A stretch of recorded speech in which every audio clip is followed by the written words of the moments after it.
हनुमान जी प्रणाम, माता जी बाबा दुर्गा जी प्रणाम। परमात्मा आज की इस भगवान की चर्चा बैठक के संदर्भ में अगर जी ने से बाबा के शिकवण पे विचार रखने के लिए कहा सो इस प्रकार है। भगवान बाबा हनुमान जी प्रणाम, माता जी बाबा दुर्गा जी प्रणाम। परमात्मा धन्य हमारे माता जी बाबा जिन्होंने कठिन परिश्रम और त्याग विश्वास के साथ एक भगवान की प्राप्ति सन 1948 में की। और हम जैसे मानव के लिए बाबा ने दिन को रात नहीं समझा, रात को दिन नहीं समझे। उन्होंने अपनी जो परेशानी थी, अपने घर की परेशानी को ना देखते हुए हम जैसे और गरीबी दुखी कष्टी मानव के लिए निष्काम सेवा की। तो हम जैसे मानव को इस निष्काम सेवा को कैसे चलाना चाहिए, क्योंकि बाबा ने सर्वप्रथम आदेश लगाए चर्चा बैठक। अगर हम सेवा चर्चा बैठक जाते हैं तो हमें वहाँ अच्छी सीख मिलती है। जैसे कि आज हमें कार्यकर्ता के रूप में एक भगवान का हमें ज्ञान मिला, जयघोष कैसे करते हैं, हर घर में कैसे बताते हैं, ये सारी चीज़ें चर्चा बैठक के माध्यम से मिलता है। अगर हम घर में रहेंगे तो हमें क्या मिलेगा, कुछ नहीं। लेकिन यहाँ बाबा की एक भगवान की बैठक होती है जिसमें हमें 4 तत्व 3 शब्द 5 नियम रूपी ज्ञान मिलती है और तत्व शब्द नियम का भी हमें शब्द धारणा और विचार मिलते हैं। तो हमें इस धर्म में जब हम आते हैं तो हमें भगवान का और शैतान का इसका परिचय होता है। जैसे हमारी अभी बाबा की सेविका अभी नहीं जुड़े हैं, लेकिन उन्हें पहले से ज्ञात था कि इस धर्म में ऐसा था, लेकिन उन्हें नादान थे, उन्होंने पहचाना नहीं। लेकिन आज उन्हें पता चला, मुझे बुलाए कि मुझे पुकारे, मुझे बुद्धि कहते हैं उन लोग, लेकिन उन्हें बुलाए। मैंने बोली कैसा क्या है इनके घर। मैं गई और उन्होंने पूछे, भाई बोले हम बोले इस धर्म में जुड़ना चाहते हैं, आपका धर्म में। मैं अच्छी बात है, तुम जहाँ देर से आए लेकिन भला अच्छे भगवान ने तुम्हें अच्छा रास्ता दिखाया। लेकिन मैंने बोले इस धर्म में हमें एकता के साथ कार्य करना पड़ता है और इस धर्म में एकता बननी चाहिए। आप घर से विचार कर लीजिए, जब आप इस धर्म से जुड़ोगे, अन्यथा नहीं कि हम 4 दिन रहे और महीना भर रहे हम इस धर्म को छोड़ दे। इस प्रकार इस धर्म का शिक्षक नहीं है। हमारे बाबा ने अपनी जान की बाजी लगा कर इस धर्म को निर्माण किए। तो हम सेवा का कर्तव्य बनता है कि हम निष्काम सेवा और दुखी कष्टी मानव को भी जगाने का कार्य करने हमें बाबा ने सिखाए। क्योंकि अगर बाबा नहीं रहे तो हम ना जाने हम मानव रहते या नहीं रहे कह नहीं सकती। क्योंकि हम जैसे भाई ने मुझे सेवक जी ने बताया कि हम बहुत परेशान हुए। करीब उनके घर साल भर से अगले साल की बात है, जो ये समय की बात है, होली में उनकी बच्ची की ऐसी तरह से यानी तबीयत खराब हुई कि अपने आप ही वो कुछ ना कुछ शब्द का उच्चारण करती थी। लेकिन उन्हें आज समझ आया कि 1 साल के बाद आया कि इस धर्म हमें जाना चाहिए।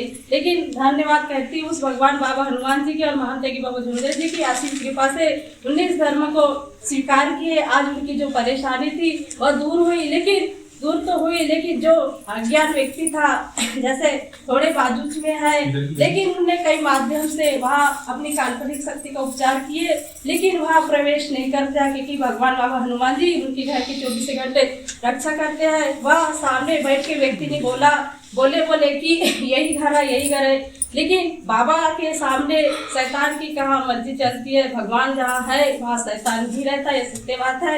हमारे बाबा ने इस धर्म पे एक भगवान को खड़ा किए और हम जैसे मानव के लिए हमको इस भगवान का रास्ता दिखाए, तो हम इस रास्ते पे चलना चाहिए। मैं चाहती हूँ कि वो समझे इस बात को कि चर्चा बैठक में वो आ रहे हैं, सीखना चाहिए।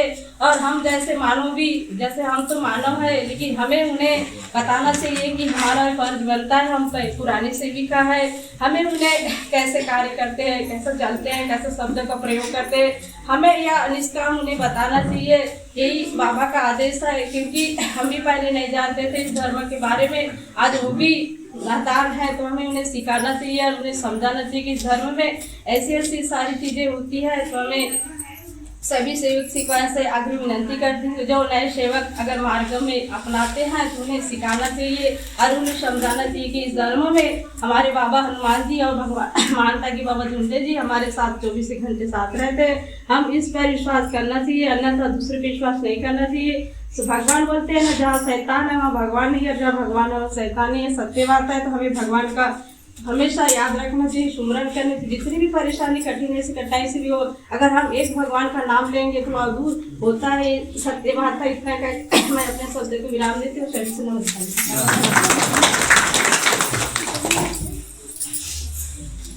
बहुत बहुत धन्यवाद अभी विचारों में थे बाबा त्रिशूलिका माननीय सम्मान्य कार्यकर्ता भाई ठाकरे भाई, इन्होंने बाबा की शिकवन पर बहुत अच्छे शब्दों में विचार रखे। मैं समस्त सेवक सेविकाओं की ओर से आपका धन्यवाद करता हूँ।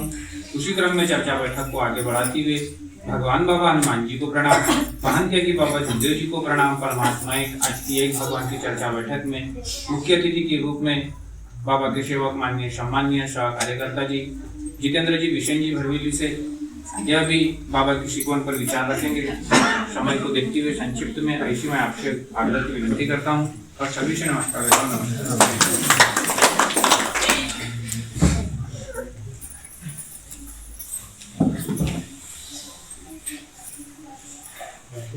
भगवत कृपा जागृत है, हम सब मिलकर एक साथ प्रणाम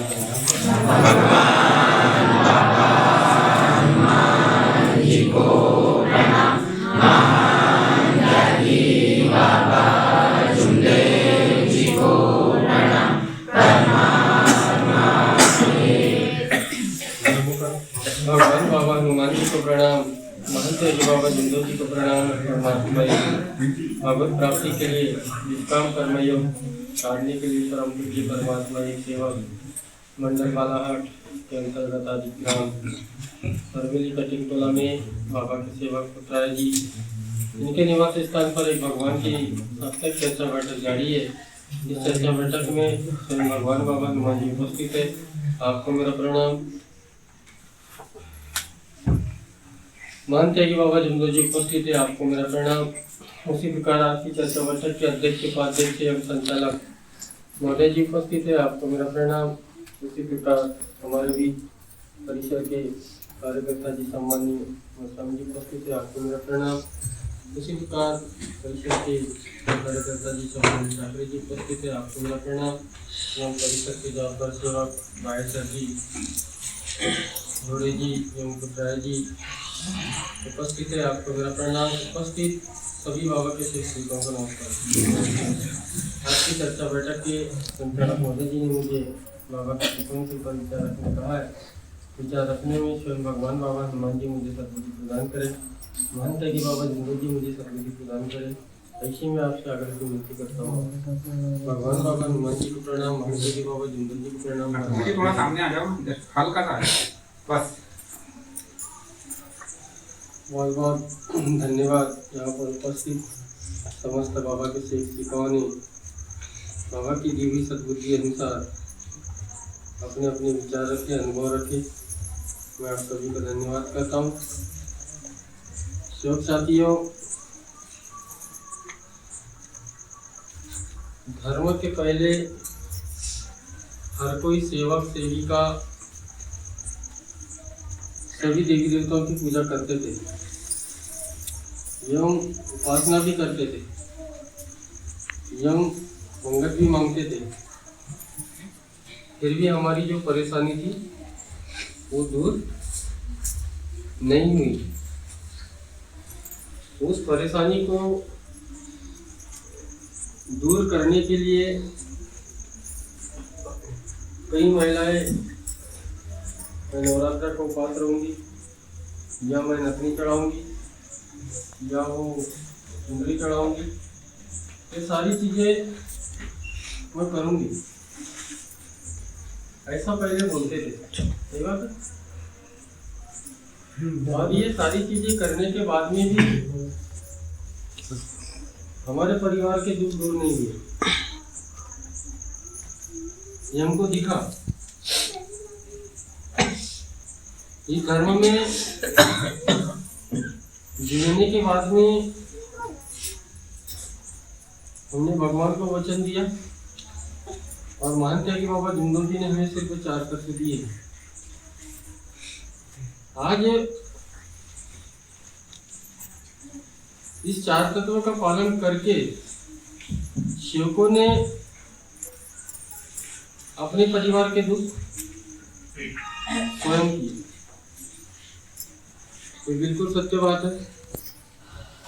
और आज धर्म में जुड़ने के बाद में बाबा के दिए हुए तत्वों पर सेवक चला और उसके परिवार का दुख दूर हुआ। वो भी उसको स्वयं को दिखा, मेरे को भी दिखा, आप सभी को दिखा। अब दुख दूर होने के बाद में पुनः अपने ऊपर में दुख निर्माण क्यों हुआ? सेवक को सबसे ज्यादा इसके ऊपर में सोचने की गरज है।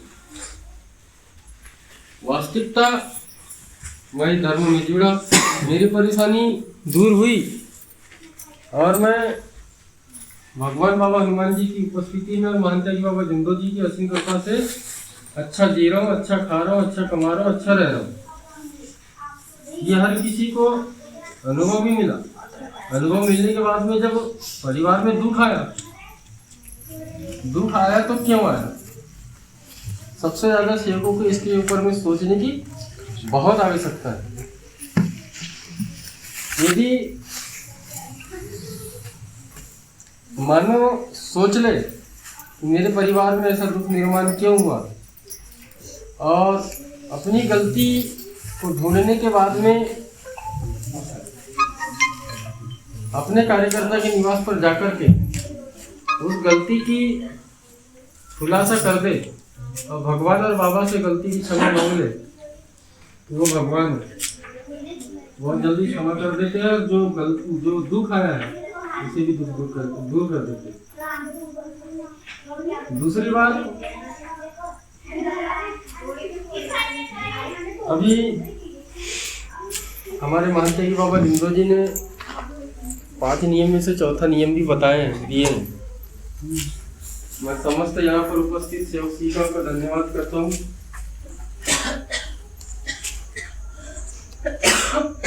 मैंने चर्चा बैठक के माध्यम से यहाँ पर विचार रखा था कि समस्त सेवक सीखा की उपस्थिति अनिवार्य है मराठी टोला में,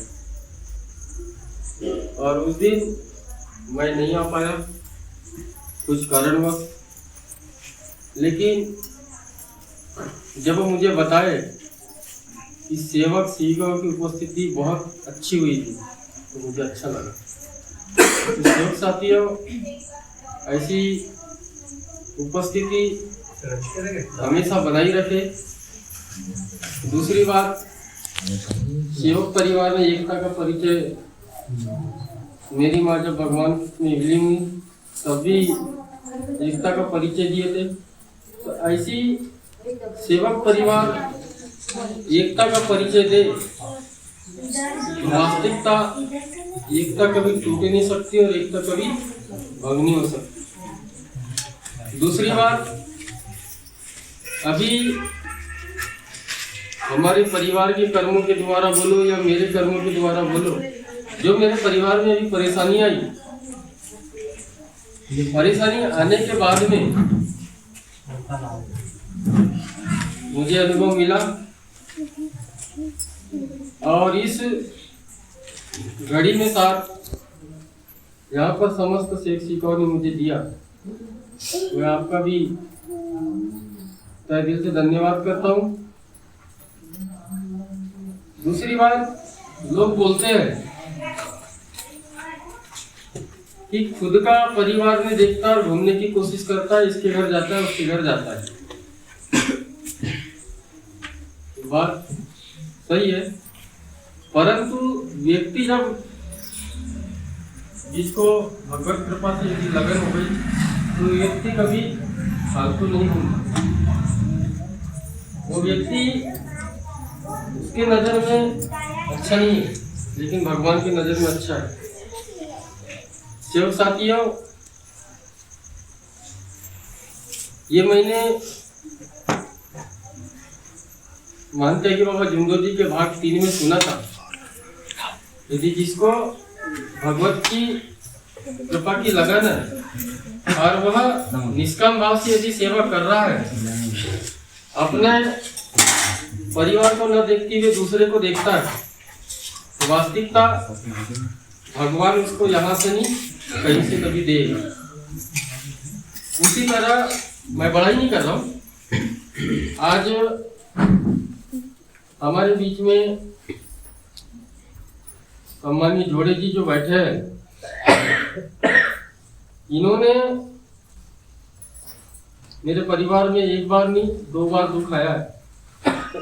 जिस समय मेरा मकान बन रहा था उस समय में हमारे सेविका भाई के ऊपर में दुख आया, नहीं 3 बार। जब मेरी माँ की तबीयत खराब हुई थी तभी भी उन्होंने निष्काम भाव से सेवा किया था, और आज भी उन्होंने निष्काम भाव से भी सेवा किया और पैसे से भी सेवा किया।